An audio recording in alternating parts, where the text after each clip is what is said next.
Hello and welcome to another video review. This is Dragon Age Origins for PC. Now, when this was first announced back in like 2003 or 4, I was kind of leery about it because they didn't release a lot of info about it when they first announced it. I'm like, okay, it's going to be an RPG. It looks like it might be good, and I kept my eyes open for a while. Then they partnered up with EA for Mass Effect and stuff like that, and all of a sudden it changed completely. It went from being like a D&D-ish RPG set in its own unique universe and everything to an ultra edgy-ish, almost hack and slash style of game. And it really isn't a hack and slash style of game. You get that idea from the trailers, but it's not. The trailers, they try to make it way more edgy than it actually is. There was a violence and sex trailer. There was, several trailers that had Marilyn Manson music in them. And while the music actually did fit the mood of the trailer really well, it didn't really help the overall conception of the game. And it started as a PC exclusive, and then it was also ported to Xbox and PlayStation 3 later on when they, finally got it to release it. And that really shows in the ports, to believe it or not. The ports have awful control schemes. Now, compared to other games, they're not that bad. But they're just really, really awkward compared to, stuff like that was specifically designed for the consoles. It feels like a pretty bad port from PC in terms of controls. But on PC, you've got, your standard RPG control scheme. It actually is a little reminiscent of stuff like, World of Warcraft. Namely, it takes on a lot more like Neverwinter Nights 2, which wasn't even a BioWare game, but anyway.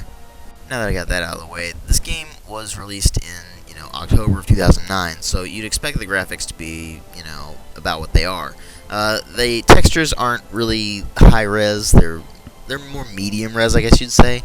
I've got the game on maximum detail, and it's not bad, but it's not really anything spectacular either.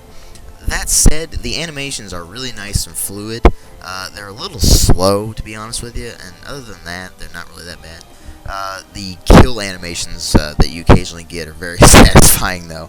There's like one where you stab them in the gut, then you chop their head off, or the ogre takedown. The first time you have an ogre takedown, it's just so satisfying. But they've got all these sorts of ridiculous animations for like blood and guts and stuff, and I think that's where they went a little bit overboard in the game. They tried to make it a little too gory, and gore isn't bad when it's used properly. Like, if you're looking for a game like Unreal Tournament that's really kind of over the top and, wacky fun, then, plenty of gore is fine.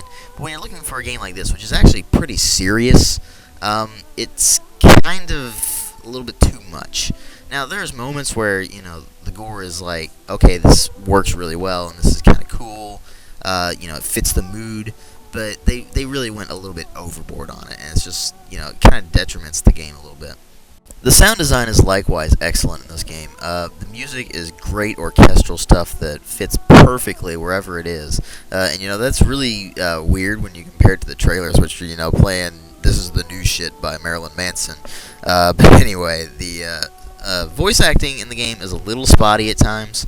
The accents are a little bit overdone sometimes, mostly on the lesser characters in the game. But overall, I'd say that the voice actors do a great job, especially the ones in your party, because a lot of your party members are really sarcastic. And I don't know what it is with BioWare and sarcasm these days, but like everybody in Mass Effect was sarcastic, and now everybody in Dragon Age is sarcastic. Anyway, the sound effects, they work. They got nice battle sounds, nice swords clashing, slicing, all that kind of stuff. But, the real show stealer with this is, in fact, the voice acting, because there's just so much dialogue in the game. Now, the gameplay is what a lot of people were complaining about when this game came out. They got the impression it was a hack and slash game, and it's really not. It's your standard RPG-ish kind of game. There's tons and tons of text in the game, especially if you read the codex. And that's really what gets Dragon Age its awesomeness. It's such a fleshed out world. You really feel like immersed in this, fantasy world that's, relatively different from most other fantasy worlds out there. And it's really cool to see how all these different things interact with each other. The dialogue, as I've said before, is just phenomenal. The writing on almost every single character is just great. But the main problem with the game isn't the awesome writing or, it's got a solid storyline. I wouldn't say it's, stellar or anything, but it's a really solid RPG storyline. A little bit overdone, to be honest with you, but the basic gist of it is you're a Grey Warden in this game, and you have to stop the Blight, which is, a horde of, I guess you can describe them as orcs crossed with zombies. That's about as close to a description as I can get of Darkspawn at the moment. But anyway, you have to stop the Darkspawn horde from overrunning the country. Basic, storyline of a fantasy setting kind of thing. Not too bad, not too good either, but, it works, and I figured, why bother with that? The majority of the gameplay is, just running around, slashing things to pieces. And that is the major downfall of this game, because it's a really, really, really long game. The box actually advertises about 100 hours of gameplay, and that's only for one playthrough.